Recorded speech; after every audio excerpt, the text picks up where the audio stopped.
আমরা আসামি গ্রেপ্তারের ক্ষেত্রে অনেক ধরনের টেকনিক অ্যাপ্লাই করি।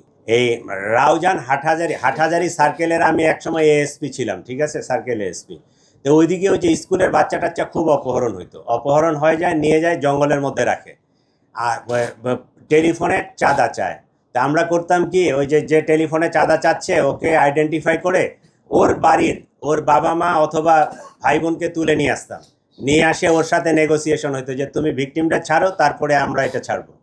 তা আমরা অনেক সময় অনেক টেকনিক অ্যাপ্লাই করি। এইটাও একটা আমাদের টেকনিক ছিল।